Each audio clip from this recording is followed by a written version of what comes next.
This isn't just about burnout, though. I mean, it's really about this deeper layer of kind of self-abandonment.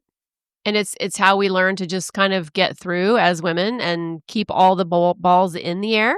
But life needs to be more than just surviving. Like we need to, and I was thinking about this. It's like, I don't want to say when how are you really? Fine. No, fine is like a bare basic basement. It's basic bitch minimum version of it. Yeah. It is. It really is. It's like, I think we need to get rid of that word altogether. Like that should not even be in our vocabulary anymore. So because at this point in life, I want to be fucking thriving. I don't want to be fine.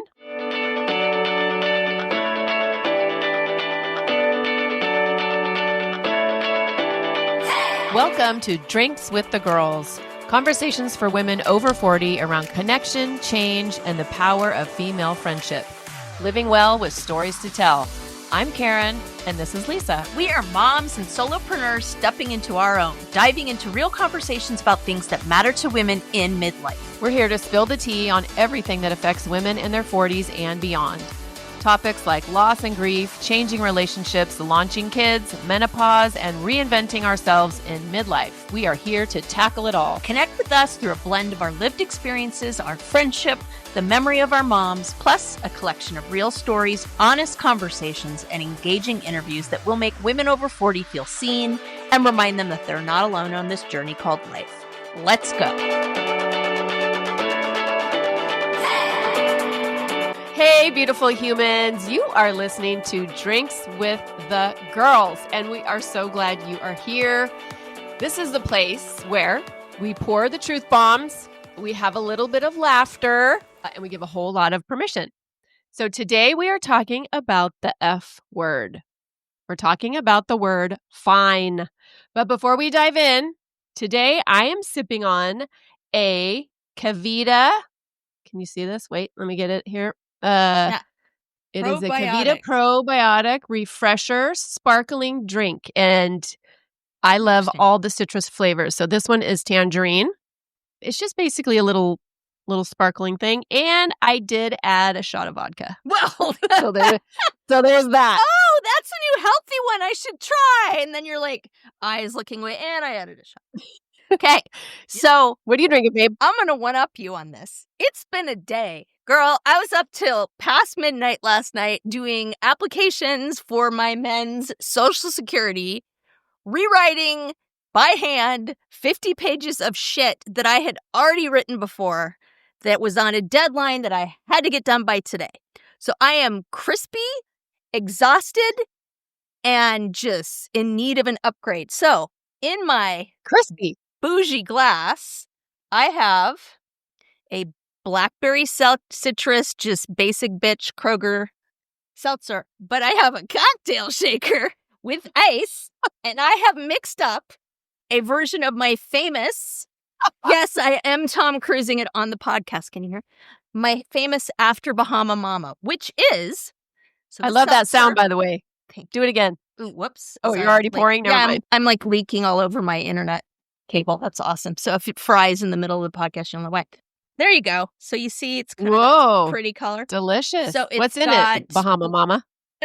It's the After Bahama Mama because it's like keeping up the vacation. So it's blue curacao, Midori, pineapple rum, Malibu rum, and there's one other thing. What was the other thing? We are not fucking around tonight, folks. No. And something else. I can't remember what else is in it, but I'm like, okay. Whoa. It's on. I need a break. So yeah. So this isn't about one-upping each other, but at this point I'm like, no, I need the upgrade. So that's what I'm drinking. Cheers, my friend. Indeed. Now, if I can just like go through the podcast without wiping out my computer, we'll all be good. Yes, please. So let's ditch the BS. All right. Yes, we're going to talk about the emotional toll of saying, I'm fine, when we're really not. We know we're not. We're lying, right? So whether we're saying this in daily life, in our relationships, and since the holidays are upon us, we say it during the holidays, okay? That's what we're talking about today. You know I'm going to talk about the midlife reclamation because that's my jam these days. And really, your midlife reclamation is where fine ends. because we all say I'm fine, and I wonder what percentage of the time we actually mean it, right? It's a habit. It's our survival mechanism. We've been saying it for decades, but what does it really cost us? So let's get into it. So I feel like I'm fine is kind of the basic bitch version of faking an orgasm, Yes, ma'am. right? Like Yes. like the one that's okay to talk about like in mixed company. It's fine. Oh yeah, it was great for me. Right? I'm just saying it's designed exactly to do the same thing. You are getting zero pleasure out of it. You feel like you are lying through your teeth, but the other person can just do their thing and get out of your face, and you can just go on Yeah. with your business without having to Yeah. get into it. They go on their merry way thinking that you're really fine. And so that really doesn't mean that they have to change a thing. When in fact, we are pushing down our real feelings, thoughts, desires, orgasms, whatever. Yep. So, and I have to say, I feel like, and I know this is going to sound dramatic. You're going to say, Karen, where are you going with this? But it is one of the most dangerous phrases that a woman can say. I'm fine. Yep. Right? And I know that, and plus, like I said in the little intro, the holidays are coming. So this is going to hit doubly hard because we are rarely really fine.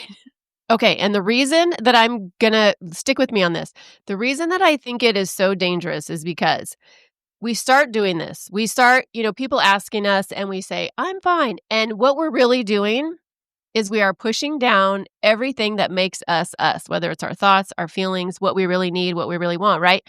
And the more we do this, the more disconnected we get from ourselves. Yeah. And the more we don't know who the hell we are. So then we get to midlife, we're in our 40s, our 50s, beyond. We look in the mirror and we're like, who the hell am I? And it's because we've been pretending to be fine for decades and not speaking up about what we really want. Mm-hmm. In the bedroom, wherever. Yep. What do you think? And then resenting that. No, I agree. And it was interesting because I was speaking to a friend of mine who's a fan of the podcast. I'm not going to say her name because I don't want to call her out, but she had some really good feedback on a lot of stuff. And one of the things she said was like, I just don't relate to the good girl thing that you guys talk about. Like, that's never been my experience. I was like, I love it. Controversy. Tell me more. Right. And she's like, I just never felt the pressure to do that. But what she does relate to is the fact that she was in an impossible marriage for years where he did nothing and she did everything. And she did an experiment. And she basically just didn't ask him to do anything at all for a year. She did everything. The taxes, the this, the that, the other. And she's like, I was like, tell me about that. And she said, well, I wanted to see if anything would change, like he would step up, like whatever, or if truly like I was done. And she was done. So I think the reason I'm saying this is because that's a whole I'm fine thing, right? Like in her mind, I know because she's a powerful, awesome, smart woman. And I know she's like, I'm fine. This is fine. I'm fine. It's fine. And then she was like, am I fine? And she's a scientist at heart. So she tested that hypothesis in real time. I love that. And decided, you know what? I'm not fucking fine. And this is not acceptable anymore. And it doesn't even have to be like, I'm going to get a divorce. It could be, right? But this idea of, at least for me, when I say it, to me, every time I say it, I feel like I die a little inside because I'm like, I'm lying to people. But at the same time, I just don't want to open myself up. I don't care enough to like tell people how I'm really doing. I don't really want to talk about it. Like, I'm just like, oh God, I don't want to be an open wound right now. Like, great. Yeah, terrific. Okay, let's move on. For sure. Here's what I know. And I only say this as a 57-year-old woman who's like lost her estrogen. With that in mind, and a shot of vodka in her seltzer probiotic. Set the stage.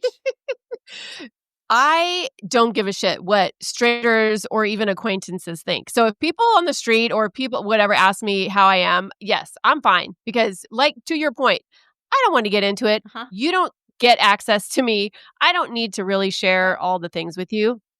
But where we cross into that dangerous territory is when we start doing that with people we love, specifically, and like to your, the story about your friend, in relationships. And we're gonna talk about We're going to talk about that in a little bit. I work with women who are either considering or in the thick of divorce.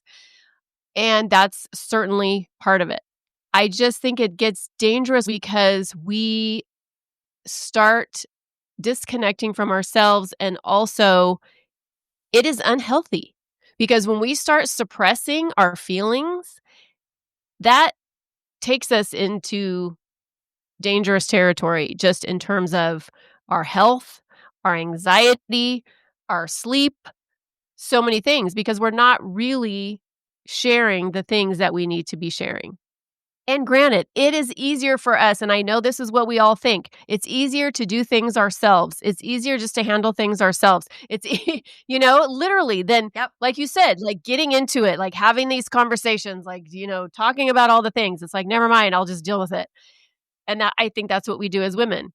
We just put our head down. We talked about this before on the podcast. Put your head down and just get through it. Yep. Right. And we actually But at what cost? talked about this on our holiday episode last year. We talked a lot about this idea of kind of the myth of the perfect holiday and like, what that entailed and this and that and the other, right? And we talk a lot about how both of us kind of had to reconcile with our traditions and our expectations of what we had for ourselves and like what our families really wanted, right? And I mean, I won't ruin the episode for everybody, but like, spoiler alert, they don't give a shit about a lot of the things that you think they do, right? And so the whole I'm fine, like, let's have a freaking Norman Rockwell Christmas or whatever, it's kind of like the head trash, But I feel like it's a slippery slope between I'm fine and I'm up till 6 a.m. like wrapping presents and, Well, yeah, that's the thing, because I was thinking of this too. Like, how much of this do we put on ourselves? Like, how much of this are we doing to ourselves? Because, and let's use the holidays as an example, right? We're trying to make this perfect scenario. We're trying to, the Hallmark movie channel, which I don't watch, but I'm But if I pretty did. sure it has the depictions of like these idyllic situations and these perfect things. I mean, shit, just look on Instagram, right? Or any social media during the holidays. Yep. And we start to feel like there's this, this imaginary bar that we have to reach. And it takes a toll on women. And I think I talked about this last time, but like my family does this, like traditionally has done this like whole Italian like thing, Feast of Seven Fishes and this and that and the other. And, it was like weeks of doing stuff, before I was born. And it's kind of fizzled down like after my mom passed. And so now it's down to like the Feast of the 2.5 Fishes, right? But I'm still in the kitchen, like doing all this stuff. And I told Martin last year, I'm like, I'm not doing this by myself again, And then I was talking with my cousin. She's like, you do realize there was like 12 grandmas for 2 weeks slaving over a hot stove. So you're doing like the work of 12 people. And I'm like, Jesus Christ, no wonder I'm exhausted, right? My dad's in the other room going, why aren't you spending any time with me? And I'm like, really? Are you for real now? And then I was like, the kids don't give a shit. So magically, my cousin moved here, so I don't ever have to do that again. So I'm really excited about that. We're planning, like, who has what holiday again? Do you have any idea how excited I am? It's like, yes, finally, not another lame holiday where it's just like this tiny, like, version of what it used to be. So at any rate, but I digress. Do I? I guess I do. And let me say, too, because that brings up something for me. I think hosting... I used to love hosting. Thanksgiving was my favorite holiday. Mm-hmm. I loved it. I don't love it anymore. And because to your point of what you talked about, with your dad, it's like, because when you're the one busting your ass trying to make the magic for everybody, trying to get the turkey and the mash, get everything out at the same time and all the things, you're not visiting with anybody. You're not relaxing. No. You're not enjoying. You are busting ass. Mm-hmm. Mm-hmm. And yeah, maybe that's an estrogen thing too. I don't know, but I just know that for me, it doesn't bring me as much joy as it used to. It just brings me more stress. And so, guess what? I've nixed it. Well, this year I'm just having my kids and Tony's kids for Thanksgiving, and that's something that hasn't happened in decades. So you would have like more of the extended family around kind of a thing usually? Yeah, I would have all my family and whoever was available, sisters, nieces, nephews, sometimes friends. So it was like a bigger event. But this mom is tired. Yep. Now, are you doing the thing where you have it the week before Thanksgiving? So people see that. Okay, that is the holiday hack of all freaking hacks, people. So share this for our listeners that weren't joining us the last time around. Because I was like, that's the best idea ever. If you're divorced or if you have children that are married, like I have both of those things, you have to, because there's no way that, especially Thanksgiving, at least like Christmas or Hanukkah or something, you could spread it out. But, no, there's only one Thanksgiving day. And I mean, honestly, I don't even think, I think I'm going to do a brunch this year, actually, Ooh, to be rebel. honest with you. You're going to have like turkey casserole? Turkey, oh, no, turkey will not be anywhere to be seen. No. No. Wait, are we talking Christmas or Thanksgiving? This is Thanksgiving. Yeah, okay. This is Thanksgiving. Okay. So you're not going to do turkey on Thanksgiving?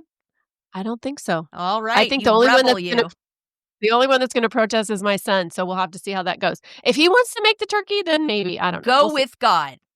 Anyway, we're going down that rabbit hole. My name is Karen Shatafian, and I am a shameless coffee addict and empowerment coach for women, and my love language is authenticity.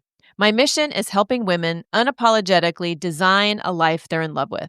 Because what the hell are we waiting for? My website, KarenShatafian.com, has all my coaching packages and free offers, like my midlife reclamation guide. In it, you'll find tools to help you decide how to create the most inspired and empowered version of yourself and your life. You can find me on Facebook and Instagram talking about ways women can show up for themselves after decades of showing up for everyone else. Join me as we throw off the shackles and live our best freaking lives. See the show notes for all the details. Cheers. I think the point of it is when you get to this stage in life, you have to recognize those places where you're tired, where you're done, where you're just like, this isn't working for me anymore. Yep. And you have to be okay saying, I'm not fine. But I think something else that happens with us, and this is also part of girl conditioning, is that you have this idea of what should happen. And also you have this idea that you need to be in control and perform. We have to do everything at this high level, and I have to have all the balls in the air, and I have to do it well. I'm not allowed to drop any. And guess what? I'm not allowed to ask for help either. So I think there's all these other elements that just go into it, and it makes women feel like, and by the way, this is societal conditioning. There's nothing wrong with you. If you get to like me, if you get to 57 and you're like, I'm done hosting Thanksgiving. Maybe it's just this year. I don't know. But you're allowed to not be fine about it. Well, I think you get caught in the trap of like, the women are the keepers of the holiday magic, right? And it's just you and Pinterest in that boxing ring. And God damn it, it's going to be perfect. I don't know how Martin is, but in my experience, although I've gotten pretty lucky with Tony because he's a great little elf, but sometimes not everybody has the same investment at making the holiday magic as you. So if you don't do it, it doesn't get done. And that's hard when you have little kids. Like, you're like, no, we're doing all these things because, God damn it, they're going to have, gosh damn it, they're going to have. What, you're like backing off from that? I think we're a little past that one. I don't like to say, I don't like to use the word God when I cuss. I don't know. All right, let's fucking go. And I'm not really like a religious person at all, but I don't know. All right. Sorry, God. The battle line has been drawn. There it is. When they're little, it's a little different. I mean, yeah, I would agree with that. And I can remember I was talking to my cousin about this the other day, like the Thanksgiving after my mom died, because she passed away. Actually, the anniversary will be in a couple of weeks. Thanksgiving was like a month away, and we had the worst Thanksgiving ever. It was so depressing. Like, I think we got takeout and just like watched Thanksgiving. I mean, it was so awful because just the contrast. That sounds between beautiful what it to was. me. Well, I mean, for me, but I know it's always been this contrast of these big family gatherings where everybody was bringing something. It was this whole big thing, like tradition back to when I was tiny, to nothing. Yeah. And that was that's a hard place to be. So, but I'm super excited that I have someone to kind of, and Martin's been great. Like he'll cook, he'll do whatever. I mean, the last couple of years, to be honest, it's been, he babysits my dad and I'm doing the other stuff, but that's not enjoyable either, So, Yeah. yeah. Anyways. Yeah.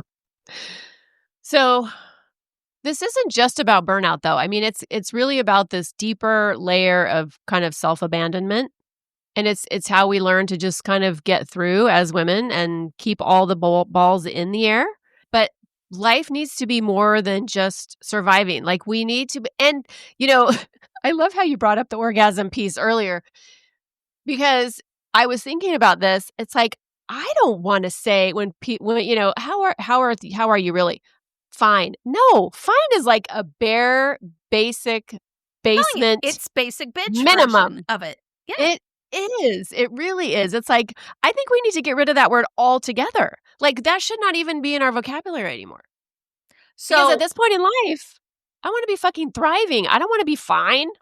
So if I can bring it back to the great philosopher T. Swift, whose album just dropped this week, not this week, when we're recording it, I should say, if you've been living under a rock. But this whole album is literally about that. Like, this whole album is literally about, like, I was fine. I just kind of kept my head down. I just figured, like, it was in it for me.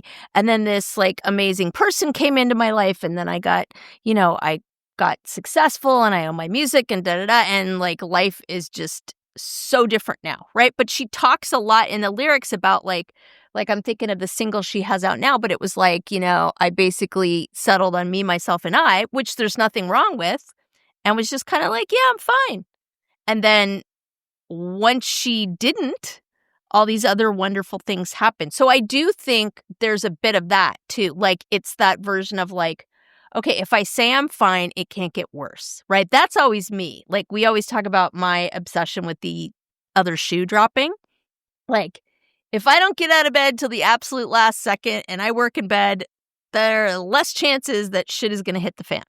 So I think that there's a big element of that. Yeah, I'm not saying things are awful, but they're not going to get worse either if I say I'm fine.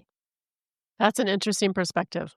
I think it shines a light on this whole other idea that, we're kind of as women and, if you have a family, you're kind of holding the family together, you're not really allowed to not be fine. I think we have 100%. we have in our minds that we're not allowed to have a breakdown or need help or think something is bullshit or want somebody else to do something for a change. Yeah. Yeah. I just think it's this whole idea that we have to kind of bust through some of this conditioning that we've all had for decades. And that's why it feels like we're doing something wrong, because literally it's been what we've done for decades. Yeah. So by the time we get to this stage in life and we're like, wait a minute, that doesn't feel good anymore. We have to give ourselves permission to do things differently. Well, and it was interesting. I was listening to our caregiving episode the other day because, listeners, I get it downloaded to my feed just like you do. And it's always like fun because I come up with the next episode. Because when I listen to podcasts, like I just throw stuff on my playlist and like things show up, right? And so ours are sprinkled in there and that's always kind of fun. And I was listening to our caregiving episode and Karen, you made the point about, I think we were talking about just that kind of friction that happened after your bonus mom got sick and some of your relatives were like, that's just what you do, right?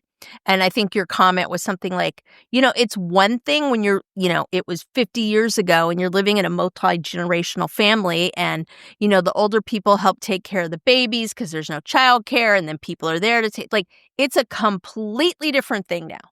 And I really do think that we have not evolved as a society in that area. And what I mean by that is, in our mind, we are still the keepers of that flame. We are still trying to do the 50-course meal and the elaborate holiday and then this and take care of the dad and be the frickin' squeeze-cheesing panini generation. And we don't give ourselves that out. We don't look and say like, oh, there was 12 Italian grandmothers cooking this feast for 2 frickin' weeks. Like, hold up. Right. And so it's never really measured by that lens. And I feel like we did an episode on parental burnout. and kind of just the level that parents are pushing themselves at now. I feel like we are trying to squeeze all these traditional kind of values and visions and like, you know, in the best of intentions into this like tiny little place that is kind of the space that we have to do that in now. And people, there just ain't enough room to stuff that in there, right? We're not a bunch of farmers, right? School doesn't need to start in September because like we have to get the harvest in. So all these kind of archaic things have kept on, and we think we still have to do all this stuff in what we're given. And it is just completely unrealistic. But our psyches haven't turned that off. Our psyche doesn't say, oh, well, you know, no wonder I'm feeling like this is rushed. You know, this usually involved more people, right? Like we don't process it that way. I don't know. Am I making any sense? Am I rambling? No, you're not rambling. You're making perfect sense. In my experience, it's just so hard to unhook from the things that your brain tells you quote unquote should be doing, or you quote unquote need to be doing in order to be a quote unquote good wife, woman, daughter, person. Because that involves keeping all the balls in the air and not saying, I'm not fine. I think these two balls over here are going to fall any moment and I really need somebody to grab them. Mm-hmm. We don't feel like we can say that. Mm-hmm. Okay, quick pause. Have we talked about the Pod Squad lately? Oh, the Pod Squad. You mean our email list /VIP lounge /digital wine club? Exactly. So listeners, if you're not on it yet, you're basically making life harder for yourself when it comes to podcasts. Like trying to scroll for show notes while speed walking on a treadmill. Wait, what was that link again? Oh, no. Grab the side rails. Or pulling up that book we mentioned while you're in the Starbucks line and then realizing everybody else moved up 3 cars and now you're that woman. We've all been there. That's why we made the Pod Squad. You'll get new episode alerts every week with direct links. Easy to listen, easy to share. And show notes straight to your inbox. So when we drop a life-changing product, book, hot tip, or yummy new drink, you're not rummaging through your memory like a woman searching for her reading glasses when they're on top of her head. It's organized, it's helpful, it's for you, babes. So join the Pod Squad. The link is in the show notes. Just tap it. Snacks, sarcasm, solidarity. And obviously, fighting the patriarchy. We write at dawn. Don't make me bust out the sandworms from Dune. Symbolism again, girl. And the hooks. Girl, and the hooks. You made me snort. Right? I don't do that often, but I do it. I'm just saying, it's a good metaphor. You throw that hook in the sandworm and you're like 500 miles to the north and you know, like, what the hell just happened? We hook into that stuff and it's peace out, baby. Yeah. I think we can't stop thinking about that now. We pause for our co-host to get her shit together because her co-host just cracked her up so much she can't function. The other danger, and I'm going to use that word, in saying we're fine when we're not, or just kind of putting our head down and powering through, is that level of disconnection, but not only from ourselves, from other people. Like we're missing out on opportunities for connection, and most specifically, like with our partner, with our friendships, our close friendships, right? Yeah, by bullshitting and saying, oh, I'm fine. We're not opening that door for deeper connection, even though it might take a hard conversation to get there. I mean, leading up to my divorce, this was my armor. Yeah. I'm fine. And this is what I was telling myself, And then once I started getting to that point where, like your friend, I realized I'm not fine. This is not fine. Then I had to get brave and start telling other people. And that is freaking scary. Well, and that's the point, right? You say you're fine because if you don't say you're fine, then that means you're not fine. And if you're not fine, why are you going through all these motions of keeping up appearances to make it fine? Oh, crap, I'm not fine, and now I have to deal with the implications of that.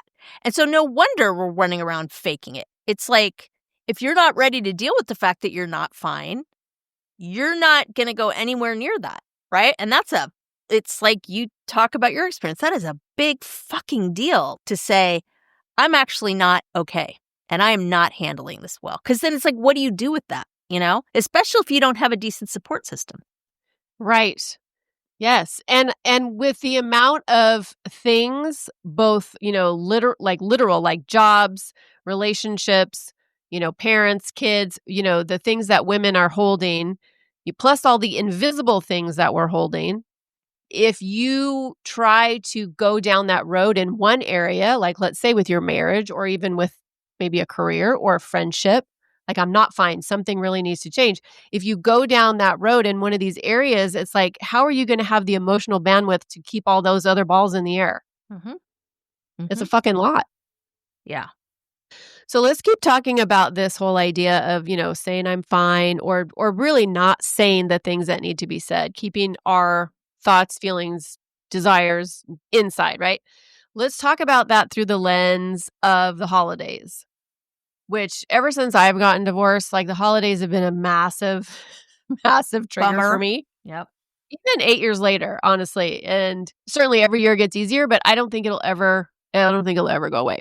The holidays are they just ratchet everything up a notch, right? They ratchet feelings of happiness up. They ratchet feelings of like, this isn't quite right enough. And so if things are shaky in any shape or form, it's going to show up. Like I remember when we were teaching overseas, Thanksgiving was always brutal because think about it, right? I lived in India, I lived in Zimbabwe. They don't celebrate Thanksgiving there. So it was another work day, right?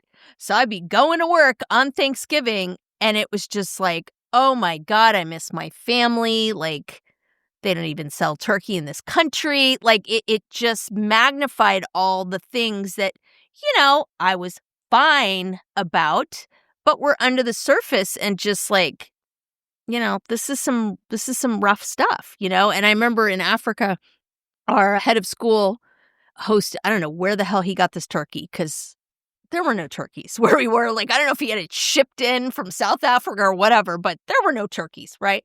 So he hosted this holiday dinner with like all the fixins that weekend, and all the Americans, of course, came. He happened to be British, so it was very nice of him. And it was just like, a little slice of home, right? But I do think that the holidays are kind of that yearly barometer of like, are we okay? Are we touching base with our family? Is everything okay? Like, touching with tradition, like it just kind of forces us to look at things under a magnifying glass and in good ways and bad ways. And that's kind of, I mean, I don't know what the stats are. Maybe you do, but I bet you $1 million more divorces happen in January than any other month. Right? Because people are just like, and I'm done, right? It's kind of like the pandemic when everybody was like, I really hate you. And I have spent the last 18 months in the same room with you on your damn Zoom calls when you wouldn't shut up, eating the same takeout, buying the same groceries. And it turns out you're boring as fuck, right? Like, I mean, it's like if that wasn't like solidified, good luck living in your studio apartment in New York and surviving that, right? Like, I don't know. As somebody who literally went through a divorce during the holidays, which, I mean, you guys, next level. I don't recommend that at all. Yes, next level pain, grief, guilt, what the fuckness. Like, I just can't. So yeah, maybe in January when people have gone through that, but let me just tell you, yeah, do not do it during the holidays. What? Just out of curiosity, what was the month that, not that like your divorce was final, but when you're like, yep, I'm doing this, we're telling the kids, like what was the month that occurred in? October? Maybe the end of October. Yeah. No, it was not good. And oh God, that's brutal. I have a lot of residual guilt and shame because it was me. It was me. And that shows you, and if there's any women out there who are in this place where you are considering a divorce, but you haven't really said it out loud yet, it's it's inevitable and on the horizon. That was how desperate I was to change my life. Like that was how I put my kids through fucking hell. And I own that. I say I did. I mean, I don't own my marriage falling apart because that was Nor should 20 you. plus. Nor should Yeah, you. no. That was 20 plus years of two people not showing up for each other.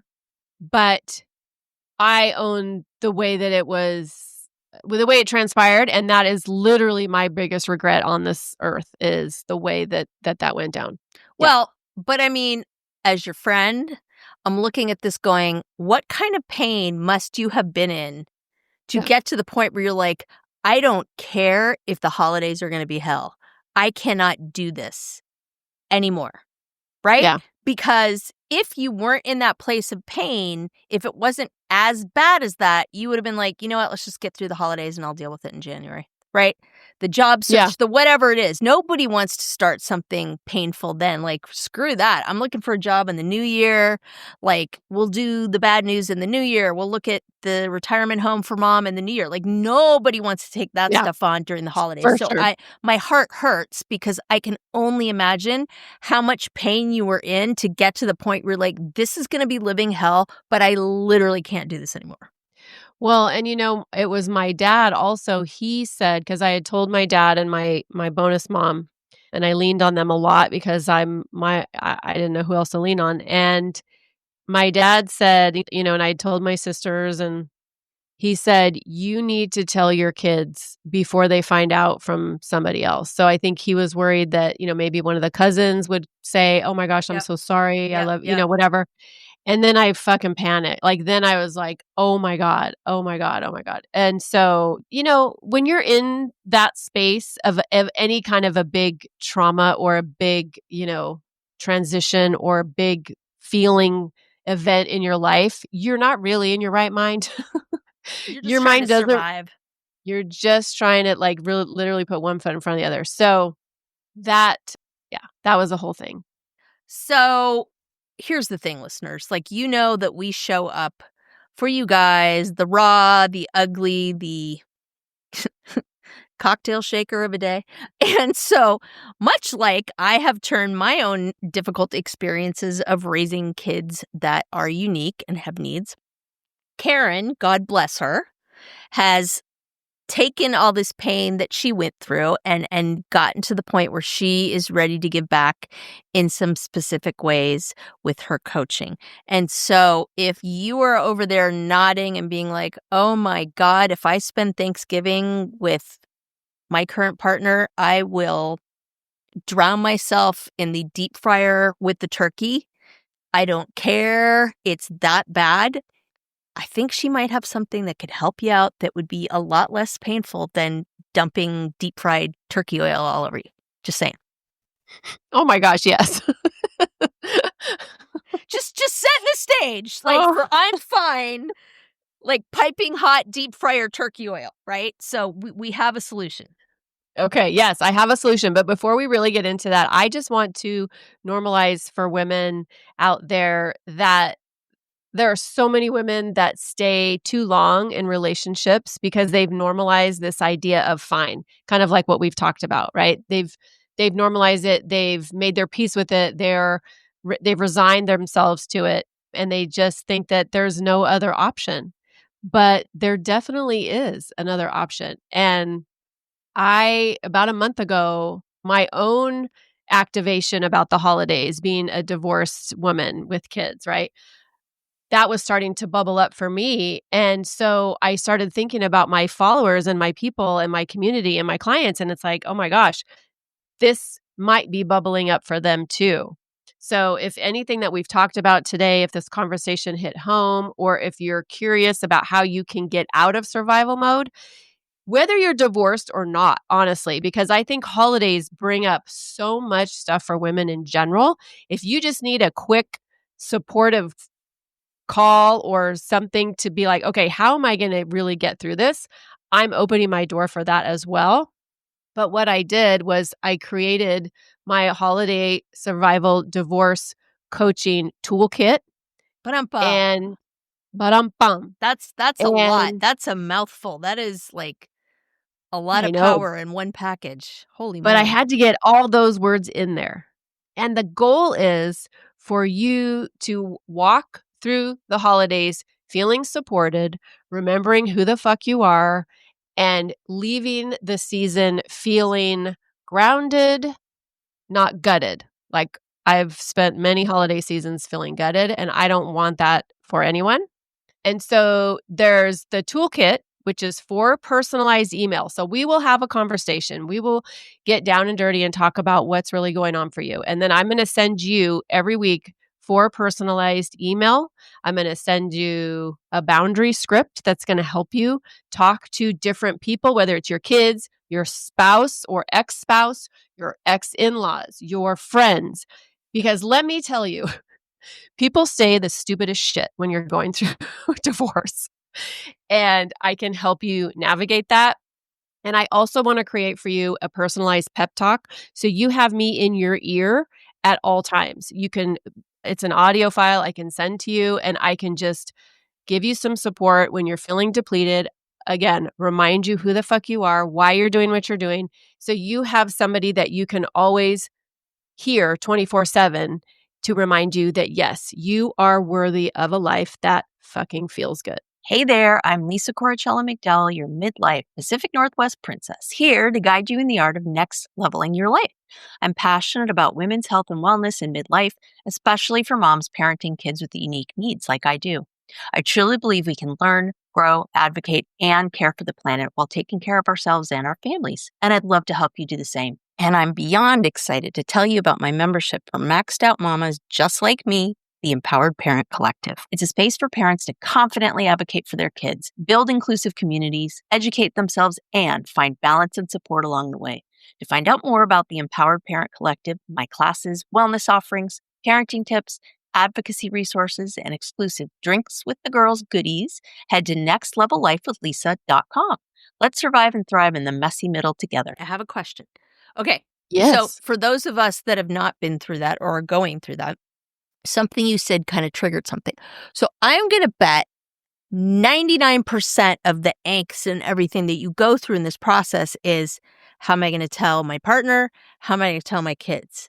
But what you just said was, buckle up for everybody else that you got to tell and how to survive that. So would you say that was something that was a big kind of out of left field kind of thing for you? Like, am I kind of hitting the rhythm here where it was like you're focused on telling kids, telling your partner, and then all this stuff comes at you and you're just like, I was not prepared for this.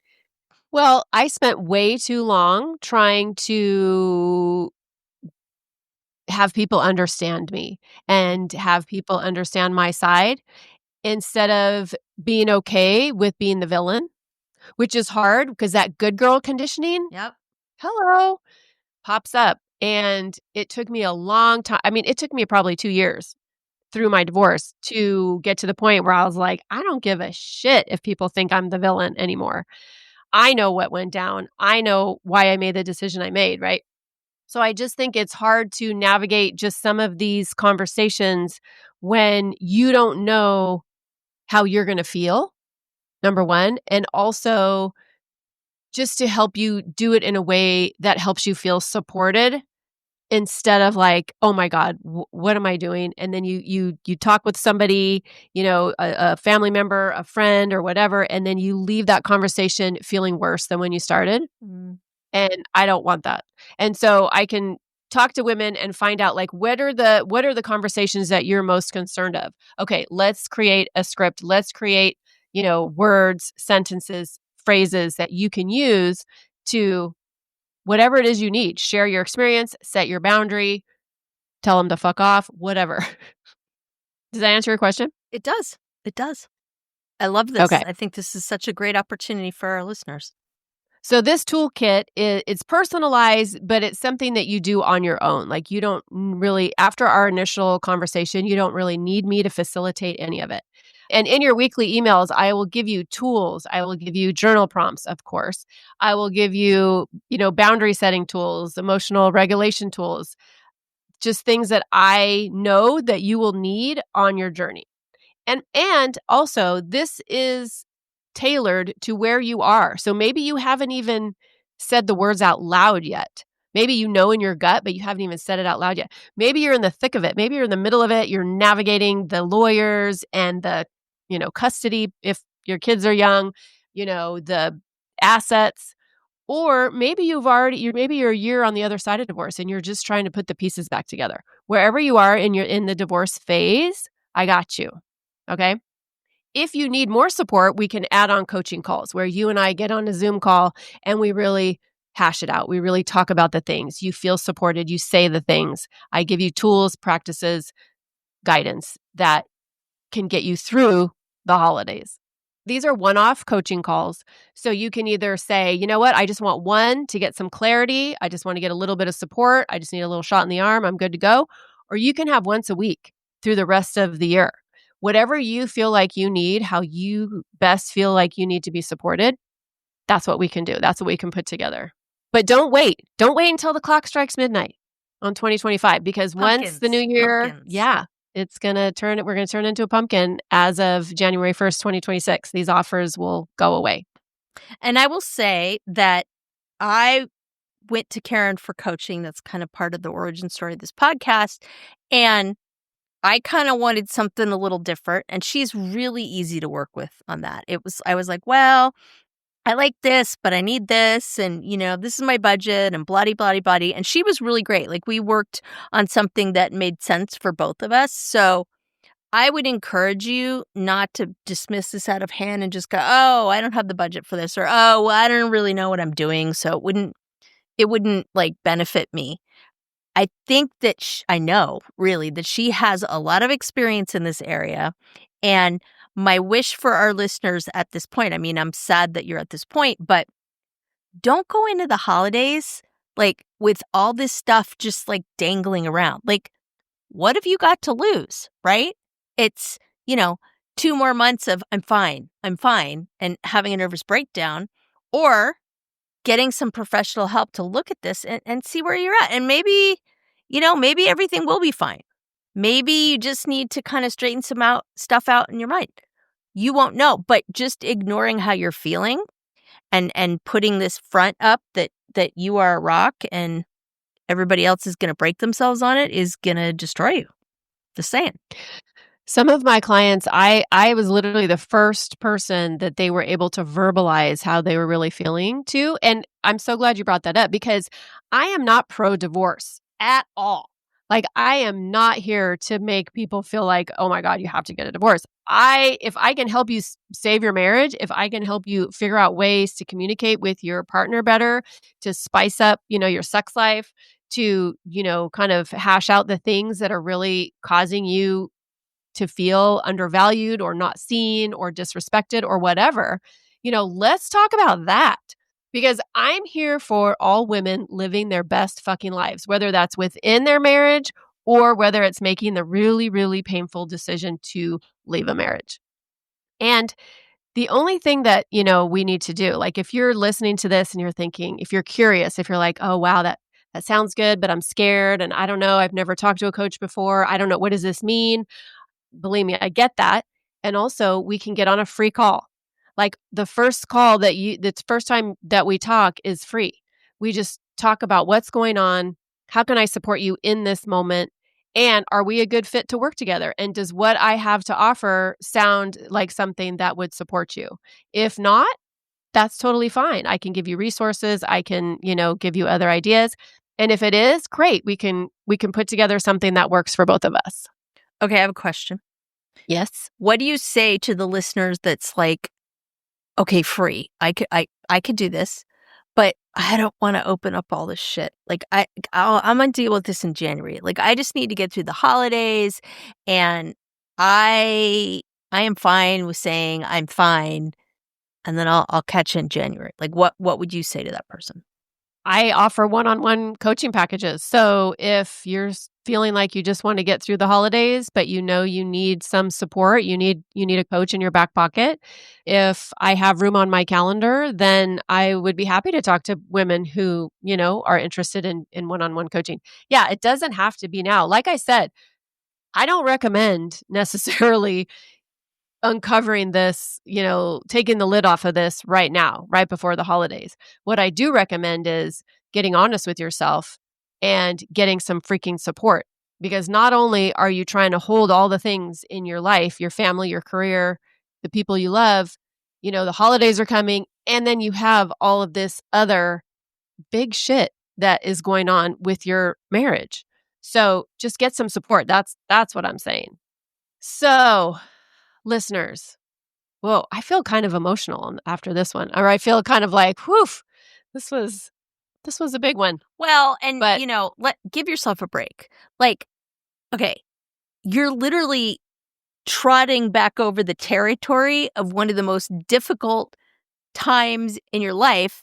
Frankly, offering to hold listeners' hands that are going through something similar and re-traumatize yourself all over again. So, yeah, I think that would make one emotional. But the good news is you're on the other side of it. And I think that, I mean, listeners, I don't know, for me, when I talk to kind of so-called experts, yes, I want someone that's removed from the situation that can give me good advice. But at the same time, I don't want to be analyzed. Like, I don't want to be picked apart by someone that really hasn't been through what I've been through, looks at it from the outside. So to me, like, this is the real deal, and I'm sure it wasn't just this holiday season where you're like, that's it, I'm done.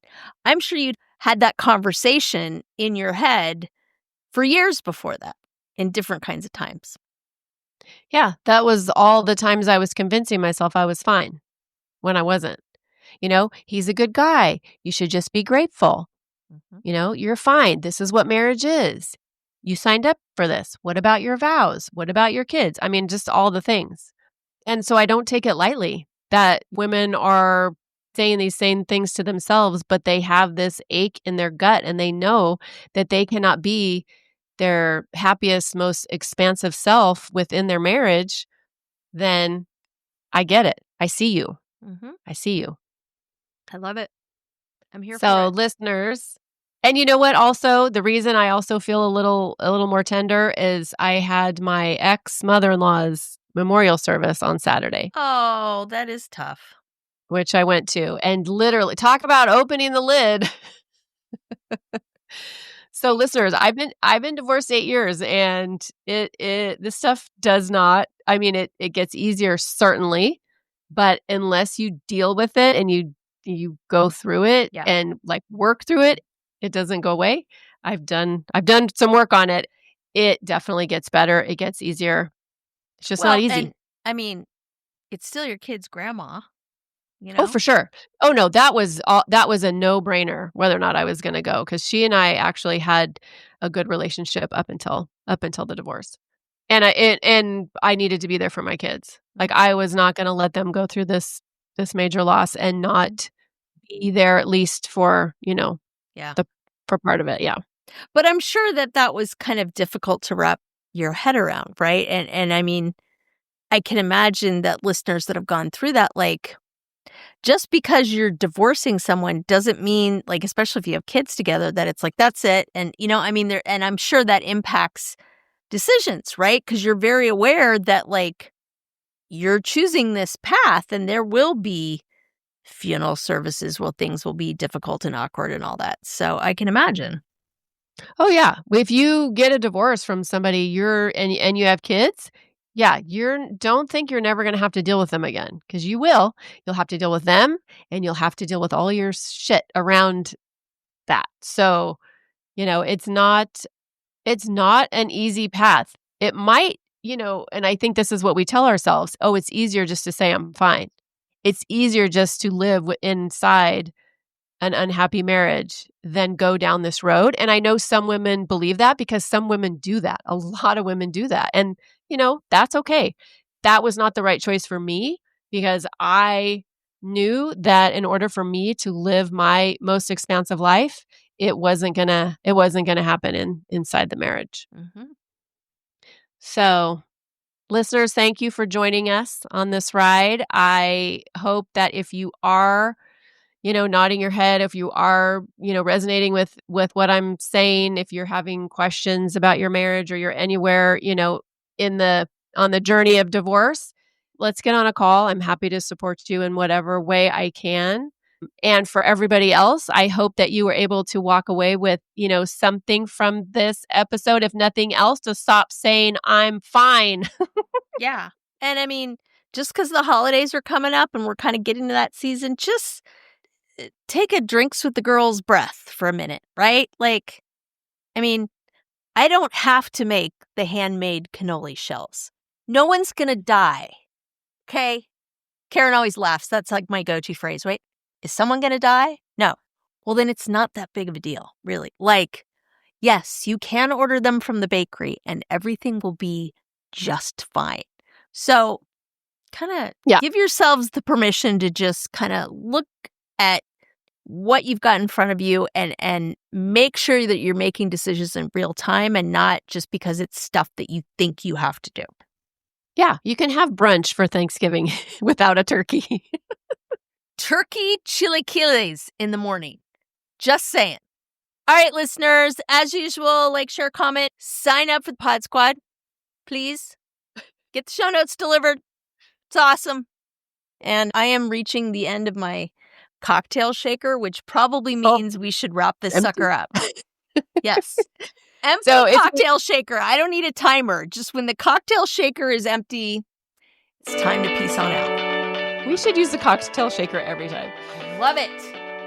So if you know a woman, if there's a woman in your life who you feel like could benefit from this episode, please share with her. Send it right to her inbox. And if you're on part of the Pod Squad, that's really easy to do because it'll show up in your inbox and all you got to push is forward to your bestie and easy peasy lemon squeezy.